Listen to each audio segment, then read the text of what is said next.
Este circuito es un amplificador BJT en configuración emisor degenerado. Está conformado por un transistor BJT 2N3904, el cual cuenta con un beta de 328. En su entrada base está conectada una resistencia de 82 kiloohmios que se conectará a una fuente de 12 voltios, una resistencia de 18 kiloohmios que se conectará a tierra y un condensador de 10 microfaradios que se conectará con la fuente generadora de señales. En su entrada colector está conectada una resistencia de 560 ohmios que se conectará a una fuente de 12 voltios y un condensador de 10 microfaradios que se conectará a RL de 10 kiloohmios. Y en su entrada emisor está conectada una resistencia de 100 ohmios que se conectará a tierra. Esta es la señal de generador de señales, una señal de 115 milivoltios pico a pico con una frecuencia de 10.1 kHz. Esta se conectará como señal de entrada al amplificador de emisor degenerado. Se conecta la tensión de 12 voltios y se conecta el osciloscopio a la resistencia RL para poder observar la señal de salida. Se puede ver de señal de salida una señal de 725 milivoltios pico a pico con una frecuencia de 8.98 kHz. Esto es aproximadamente la ganancia esperada, que era una ganancia de 5.12.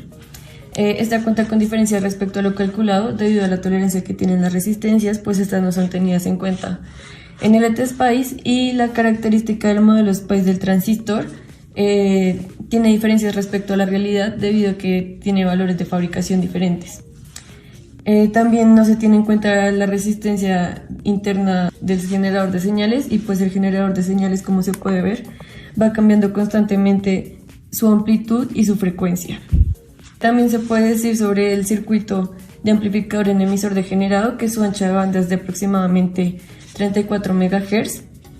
Los semiciclos positivos y negativos no presentan una gran distorsión entre ellos, y su límite de pequeñas señales es relativamente alto, como se puede observar.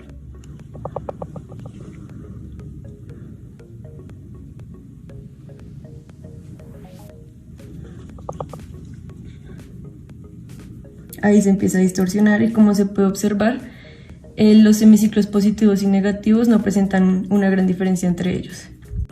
Este circuito funciona bien a bajas frecuencias y su impedancia de salida es alta a comparación de las otras configuraciones. Este circuito es un amplificador BJT en configuración colector común. Está conformado por un transistor BJT 2N3904 que cuenta con un beta de 328.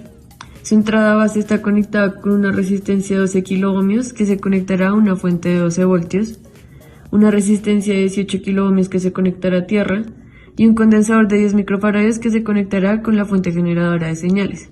Su entrada colector está conectado directamente a la fuente de 12 voltios y su entrada emisor está conectada a una resistencia de 270 ohmios y a un condensador de 10 microfaradios que se conectará con RL de 100 ohmios. Esta es la señal que da el generador de señales, una señal de 130 milivoltios pico a pico con una frecuencia de 8.23 kHz. Esta será la señal de entrada del amplificador en colector común. Asimismo se conecta la fuente de 12 voltios y se conecta el osciloscopio a la resistencia RL de 10 kiloohmios con el fin de poder observar la señal de salida. Como se observa, tiene una señal de salida aproximadamente a la esperada debido a que la ganancia del voltaje de este amplificador debe ser de aproximadamente 1. De acuerdo con las simulaciones, se obtuvo una ganancia de 0.97. Se pueden encontrar estas diferencias debido a la tolerancia que tienen las resistencias y a las características del modelo SPICE del transistor, pues muchos de estos valores son valores de fabricación. También el generador de señales no tiene una señal en concreto, pues su amplitud y su frecuencia varían constantemente y la impedancia no fue considerada. Este amplificador tiene un ancho de banda de 2.3 GHz, lo cual es bastante amplio, y al ser la impedancia de salida muy baja, las cargas que puede tener valores pequeños.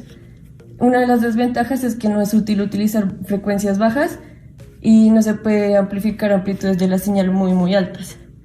Acá podemos ver los límites de pequeña sublímite. se puede ampliar bastante a comparación de otros.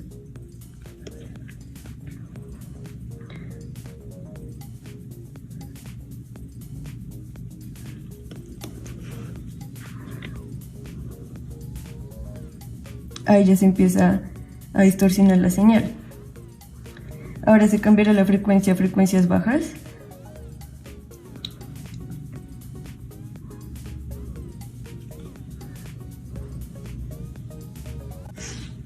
Y se puede observar que con frecuencias bajas la señal ya se empieza a distorsionar.